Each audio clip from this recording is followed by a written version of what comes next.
Assalamu alaikum. Бүгүн сиздер менен американский пончик жасайбыз. Жасалуу жолу өтө оңой. Рецептти экранга калтырдым. Видеонун түбүнө дагы калтырамын. Ошол жерден көрүп жасасаңыздар болот. Керектүү азыктар мына ушулар. Эң эле биринчи кезекте бизге жылуу сүт керек. Жылуу сүткө маслабызды кошобуз. Маслабыз бөлмө температурасында болуусу шарт. Аны бир аз аралаштырып алабыз. Видеодо көрсөтүлгөндөй кылып, венчик менен, кааласаңыздар кашык менен аралаштырсаңыздар да болот. Ага сахарыбызды кошобуз. Сахарды дагы кошуп, дрожжубузду дагы салып алабыз. Дрожждун артынан эле жумурткабызды чагабыз. Видеодогудай кылып баарын бир идишке топтоп алабыз дагы.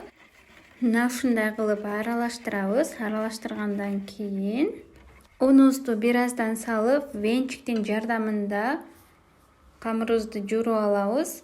Кааласаңыздар колуңуздар менен эле жууруп койсоңуздар болот. Нан жуургандай кылып, нандын камырын жуургандай кылып.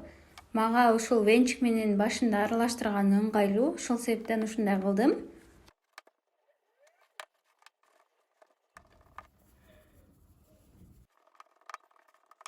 Камырыбызды дагы жууруп алдык. Эми буну 1,5 саатка ачытабыз. Жылуу жерде үстүн жаап, мына ушундай пакетке салып койсоңуздар дагы жакшы өзүңүздөргө. Камырыбыз дагы ачып калды. Эми буну жаябыз, экиге бөлүп.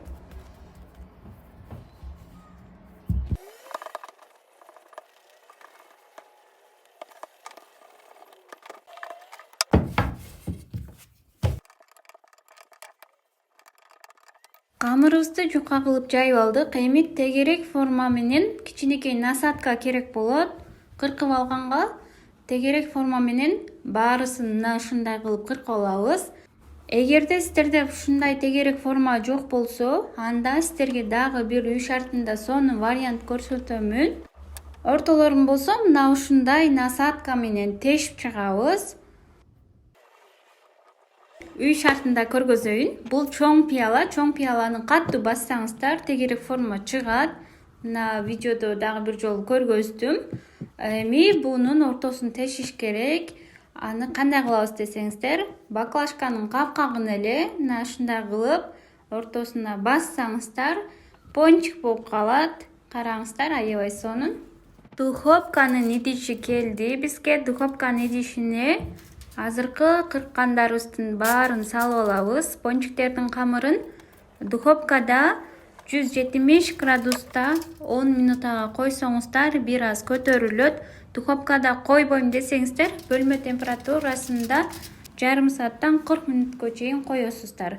Эми майыбызды дак кылабыз дагы, баарысын салып чыгабыз. Духовкага түшкөн пончиктерибиз мына ушундай сонун болуп көтөрүлүп калат. Кызган майга пончиктерибиздин баарын салып алабыз. Пончикти чыгаргандан кийин түбүнө салфетка салып койсоңуздар, ашыкча майлардын баарын сиңирип алат. Ал эми меники жыгач идиш болгонуна байланыштуу салган жокмун, жыгач сиңирип алат. Пончиктерибиз да даяр болду. Муздагы чакты бетине шоколад жасайбыз. Ал үчүн бош идишке кайнак суу куябыз. Кайнаган жеринен куйдум. Басаңыздар буу чыгып атат.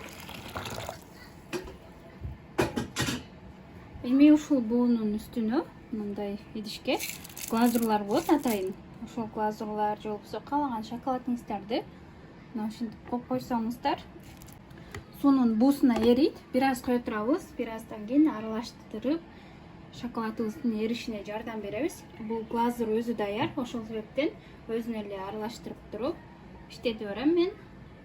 Эгерде сиздер шоколад иштете турган болсоңуздар, анда тамакка кошкон өсүмдүк майынан бир аз кошуп коесуздар.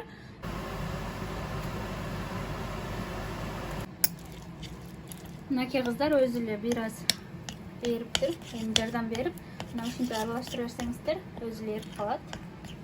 Андан кийин бул ак, бунун ар түрдүү цветтери бар. Мына ушундай карасынан пленка кабы, мешок кабы салып туруп, өтө кайнак эмес, жылымык суга салып койсоңуздар. Пончиктерибиз бир аз гана муздагандан кийин шоколадты бетине мына ушундай кылып жыгабыз. Кара шоколад менен нары бери кылып козоп койсоңуздар болот. каалооңузга жараша бетине жер жаңгакты, стружканы сээп койсоңуздар дагы көрк кошуп сонун болуп калат. Мына ушинтип пончиктерибиз дагы даяр болуп калды. Жасап көрүңүздөр. Мен сиздер менен таланттын колчусу болдум. Комментарий жазганды унутпаңыздар.